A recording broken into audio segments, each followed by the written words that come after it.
reading from a short story called The Wedding at Ashmore Crest.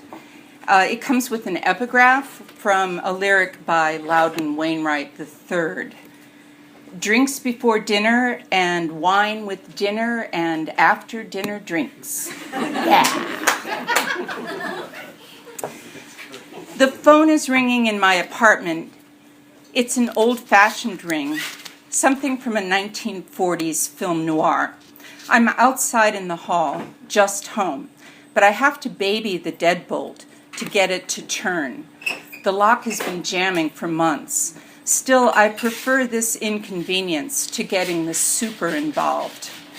I chose the ringtone specifically. It amuses me, this soundtrack of murder and deceit blaring in the midst of my oasis. Reminds me of what I escaped, metaphorically, that is. Tonight's weather, a filthy October rain, steady and cold, adds to the noirish verisimilitude of the unanswered phone. I lost a wrestling match with my umbrella coming up the subway steps, walked 3 blocks home without it. A puddle collects in the hall where I stand inveigling the lock. I am wetter than those carnival clowns who get dunked for a living. Someone starts to leave a message, and I think it's Willa, but I can't be sure through the door. Ha! The sucker turns and I'm in, boots off, raincoat off. I pick up the receiver and say, hang on, interrupting whomever. It has to be Willa. Towel dry, face and hair, collect my wet clothes, dump it all in the hall, close the door, and lock out the world for the night. I exhale, hello, into the receiver, and Willa's cheery response at finding me home feels like sunshine pouring through the phone. Just hearing Willa's voice can get my head back on straight. She's my compass, my true north. I tell her I'm just back from a play, and I'm putting her on speaker so I can make some tea. Perfect, she says. I have a 40-minute drive to a client dinner in Beverly Hills. We can have a long catch-up. Willa starts telling me about Agassi's pre-dawn walk.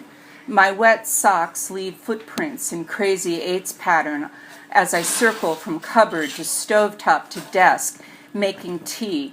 Rain hammers on the window air conditioning unit, which really should be removed every fall and stored in the basement, but again, it's easier not to involve the super. I only hear bits and pieces of what Willa is saying, but it's easy for me to imagine her walking barefoot on cool sand, a slow Malibu dawn diluting the indigo sky, and Agassi, now a great Buddha of a dog, as ever by her side. I gave Agassi as a pup to Willa for her 13th birthday, having wished for a big dog to love and hide behind when I lived at Ashmore Crest, our faux ancestral family home. 2 years later, Willa and Agassi ran away and came to live with me in New York while she finished high school here. For 2 years, the 3 of us were our own family, and even though 3,000 miles separate us now, we still are. Technically, I am Willa's aunt. Her mother is Regan, my older sister, but I am closer in age to Willa, just 10 years apart, than to my sister, who was 20 and already deep into the Ashmore proclivities by the time I was born. So Willa and I are more like siblings, but without the baggage of birth order and parental favoritism. Not to suggest that I would have been anyone's favorite. I was a disagreeable child. I argued and cried. I poured cases of booze down the drain. I was afraid of potatoes. I had long bouts of mysterious illnesses that tried everyone's patience. I saw psychiatrists and quoted what they had to say back to my family, and generally took pleasure in being a pain in the neck. When I started to grope through the fog of my childhood toward independence, I'm sure they were happy to see the back of me. Willa's defection, on the other hand, with her uncompromising red hair and Ashmore eyes, green as the grass on the other side of the fence, confused and hurt the clan. Willa has moved on to breakfast with Trevor, her actor fiancé, whom I am trying to learn to like with the help of several 12-step communities and a therapist. The radiators start clanking. Why does steam heat clank? And above the racket, a rapid knocking rattles my door. Mrs., you are here? Mrs.? Andre. I toggle off the speakerphone, extinguish the heat under the tea kettle, and whisper, "Hold on a sec," into the receiver. More knocking, insistent. "Mrs., I think you are here." The phone and I go into the bathroom where I all but close the door, silently lower the toilet lid, and take a seat. I whisper, "Okay, go ahead." "Why are you whispering?" Willa asks. "Andre's outside the door. He's going to yell at me for putting my wet coat and boots in the hall." Willa murmurs understandingly.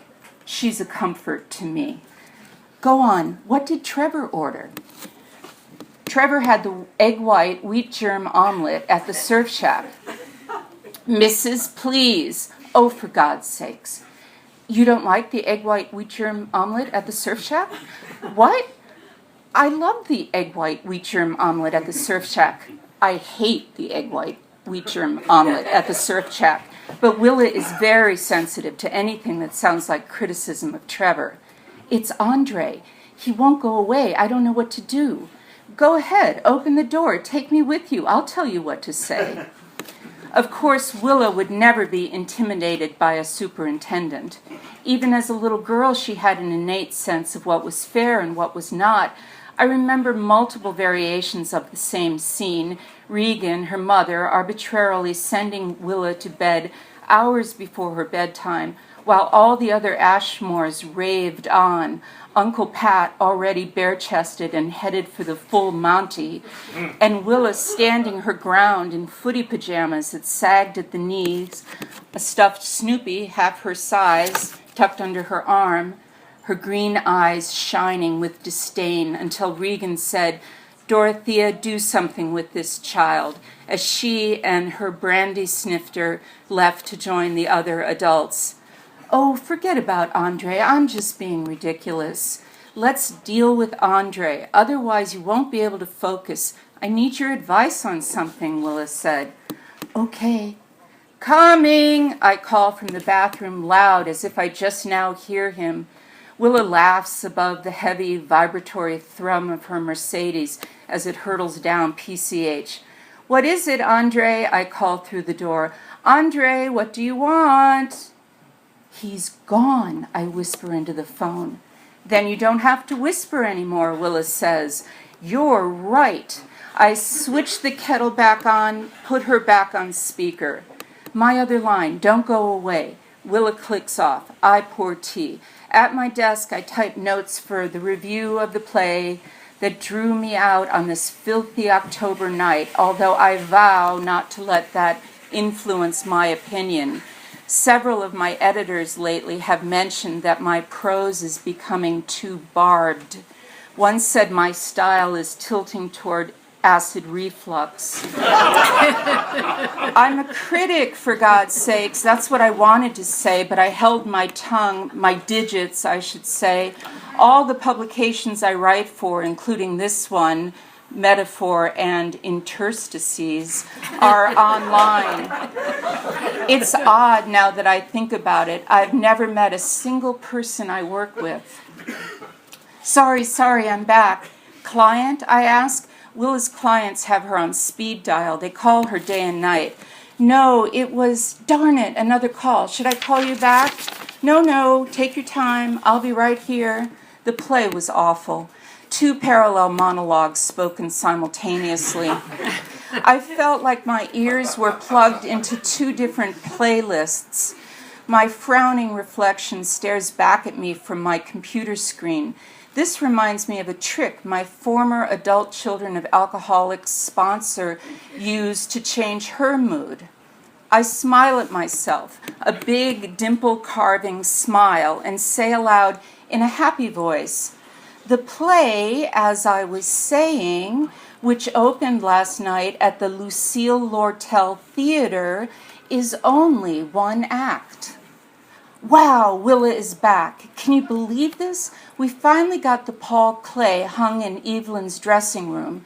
An assistant to Renzo Piano flew in from Bern to supervise, and she doesn't like it. It doesn't match her carpet. Aside from her talent, of which she has oodles, Cal Arts gave her a free ride. Willa's success as an interior designer comes from her ability to have empathy for people, even if they are obscenely rich. Just because people are wealthy doesn't mean they are happy and secure. This is a thing she reminds me of when I'm going off full tilt at yet another ploy of our families to draw her, me, back into the fold. My cognitive therapist is training me to mentally override negative memories that assert themselves into my consciousness. But the classified ad that my mother and Regan took out in the New York Review of Books on my behalf still mugs me with regularity. Single white female with charming extended family seeks Irish-American single white Catholic male with MBA, preferably a graduate from Cornell School of Hotel Management. This was around the time my father was dying. He was the sweetest drunk of the lot, melancholic, only wanting to kill himself, no one else. He was the CEO of our family's company, and grandfather, where would we be without him, Niall, realized suddenly what with Uncle Theodore in jail and Uncle Jeremy on parole and grandsons Larry, Mo, and Curly. Willa and I think of them as interchangeable. Taking turns at rehab clinics, he didn't have an heir to take over the business management of the trust. We Ashmores aren't wealthy like the Kennedys, although some family members would beg to differ. There is enough money, however, handed down from a brisk Prohibition-era barrel business and its subsequent transformation into a legit chain of bars and inns, ultimately bought out by Marriott to set up the next generation and those in the foreseeable future for doing what comes naturally to our clan of booze hounds, card sharps, insider traders, and borderline personality disorders with narcissistic tendencies, idling on a full tank of gas. Thank you.